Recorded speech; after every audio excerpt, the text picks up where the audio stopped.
You do any exercise? Not really.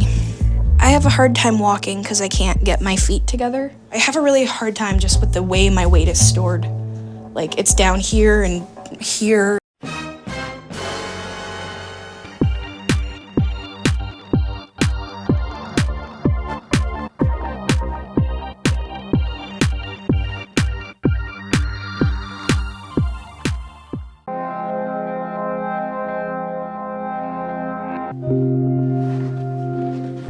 Everything hurts. My back hurts. My shins hurt. I'm miserable.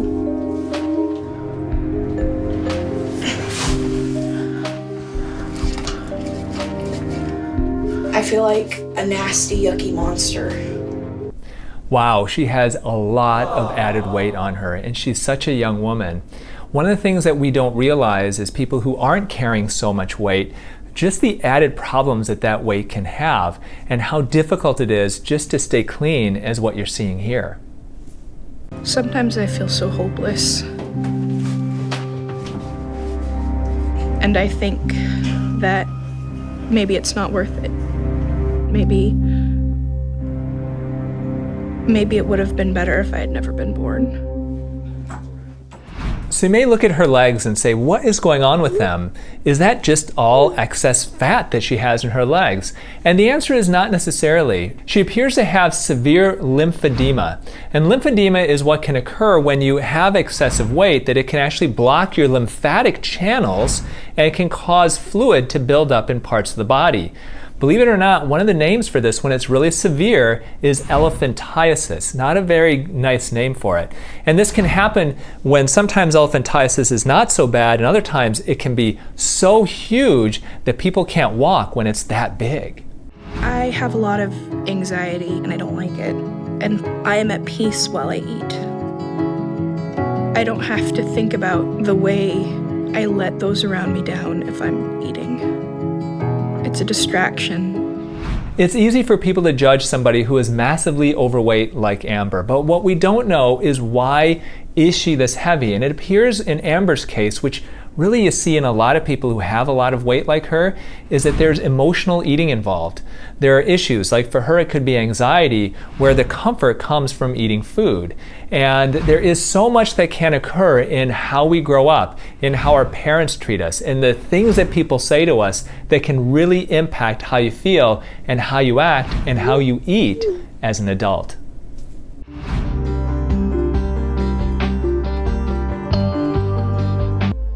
How y'all doing? Good. I'm Dr. Nazardin. Amber, so you are almost 660 pounds. Mm-hmm. What seems to be your biggest challenge with your eating habit? I overeat anytime I eat. I know what's good for me, but I eat too much. You just don't get full. No, I never get full. You do any exercise? Not really. I have a hard time walking because I can't get my feet together. I have a really hard time just with the way my weight is stored. Like, it's down here and here. This is what we call lymphedema. And there is no cure for this except weight loss. Do you think you can help me, Doc? So you can see how her proportions are different than what you probably are used to.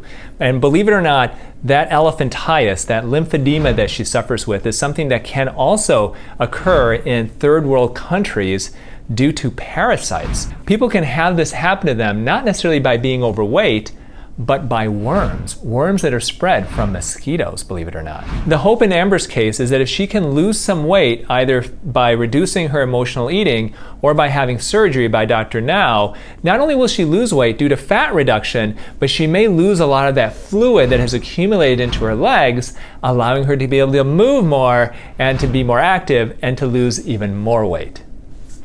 Well, you have to be proactive for yourself, okay? We can only help people that are able to comply with it. This is a bad situation. Amber is surrounded by enabler with her family. She has to be willing to make changes that she needs. I want to see some weight loss from her before I even consider her for any kind of surgery. We all need to develop new dynamic if surgery is going to be an option for Amber. If she does not change the dynamic and lose some weight, I may not be able to help her. Whenever somebody gets as large as Amber, there often is a component of enabling. And what that means is oftentimes members of the family, spouses, people who live with them, who take care of them or help take care of them, will give them food that maybe they shouldn't, will enable them to do things that maybe are not good for their health. And so what Dr. Now is saying is that for this to be successful, for surgery to be successful for her, there has to be changes not only in what Amber does, but in what her parents do and how they treat her. Ashley? Okay, we go first. I haven't been on a scale since I saw the doctor last month. I know I've made good progress. I just don't know how much. I hope it's enough. Good, Amby. I'm happy that the scale's reflecting that progress. I hope the doctor agrees and approves me for surgery. Everything seems like going in the right direction. You have lost enough weight and you're ready for surgery.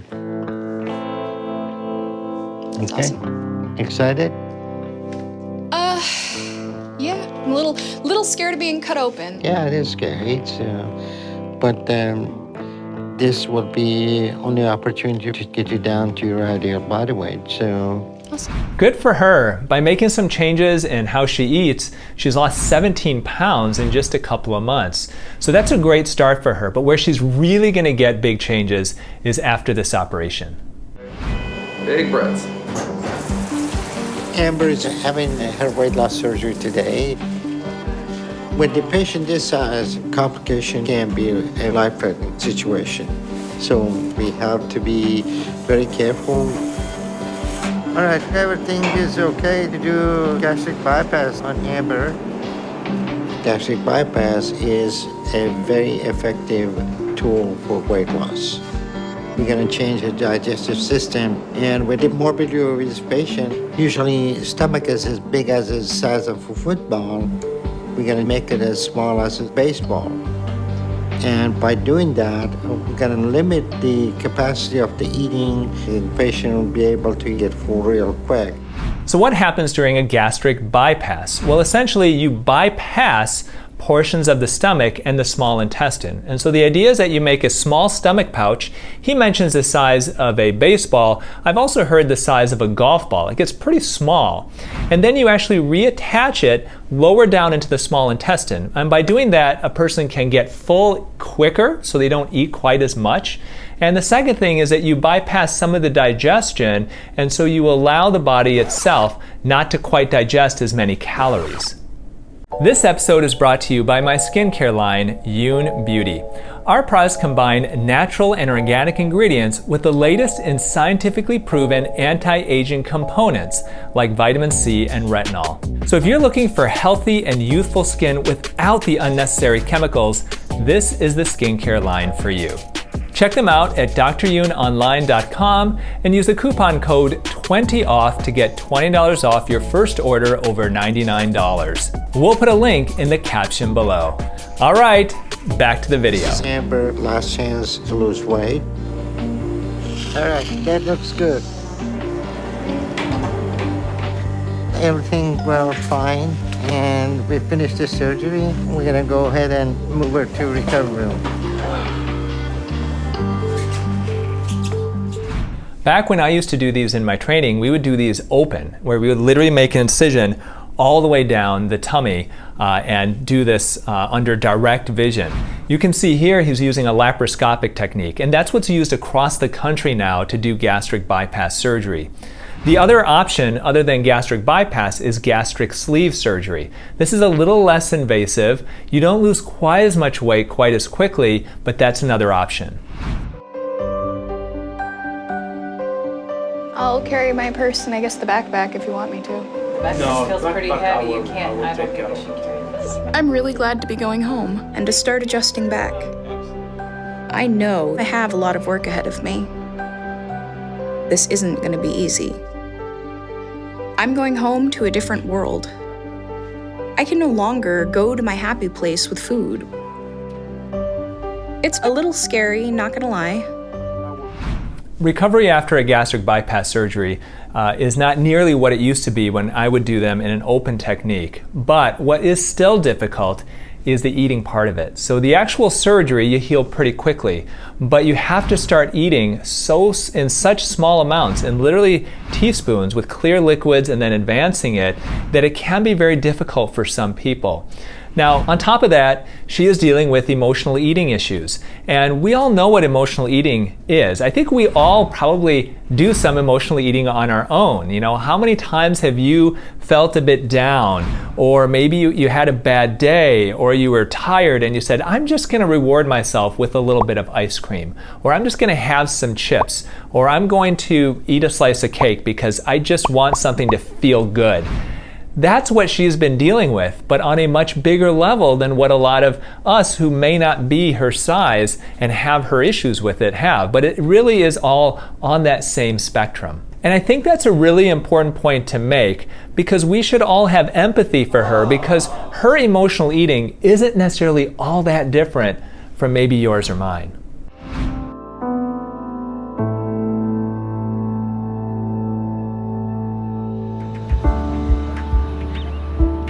Since surgery, I've dropped quite a bit of weight, and my legs dropped a lot of fluid really, really fast. There are places where it's a lot looser than it's been in a very long time. I've still got a ways to go, but I think I can fit behind the wheel of a car, which is exciting. I haven't been able to do that for a while. That's that lymphedema that I mentioned earlier, and that's great because as her weight comes down, those lymphatic channels start to reopen and they start to clear that fluid. Hopefully her legs are going to get even smaller very quickly for her. We are going to Dr. Nowzarden's, and I'm really excited because I want to know what my weight is. It's raining. I don't know what I weigh right now, but I feel really good about my progress. I've been working hard over the last months, not just to eat better, but to do more. It's great, right? Yeah. Good job, buddy. It has been 10 years since I have been under 400 pounds.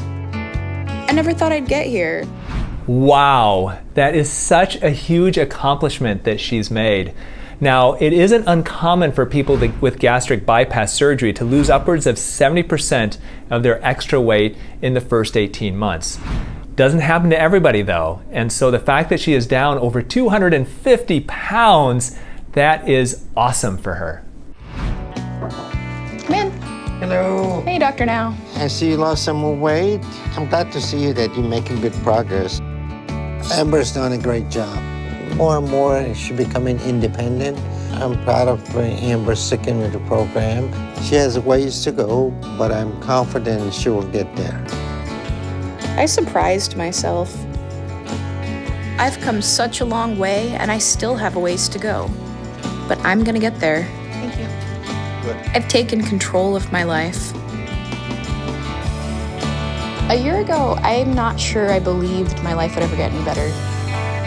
A year ago, I didn't have hope. I think we just need milk and we're good to go. Now, I'm shopping for myself, I'm eating healthy, and I'm working out.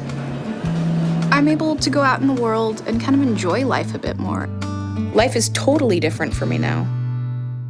What a great story, and she shows that if you just take your life in your own hands and make some changes, that you can really change your life for the better. So I hope that if you're watching this and if you're dealing with your own issues, whatever that may be, that she inspires you to take your life into your own hands and make it for the better. Amber suffered from severe elephantiasis and lymphedema of her legs, which got so much better. But there was a person on My 600 Pound Life that had it much, much worse than hers. Take a peek at this video right up here where I react to an episode of My 600 Pound Life with severe elephantiasis. And always remember to eat real food, use clean skincare, and always consider plastic surgery as a last resort.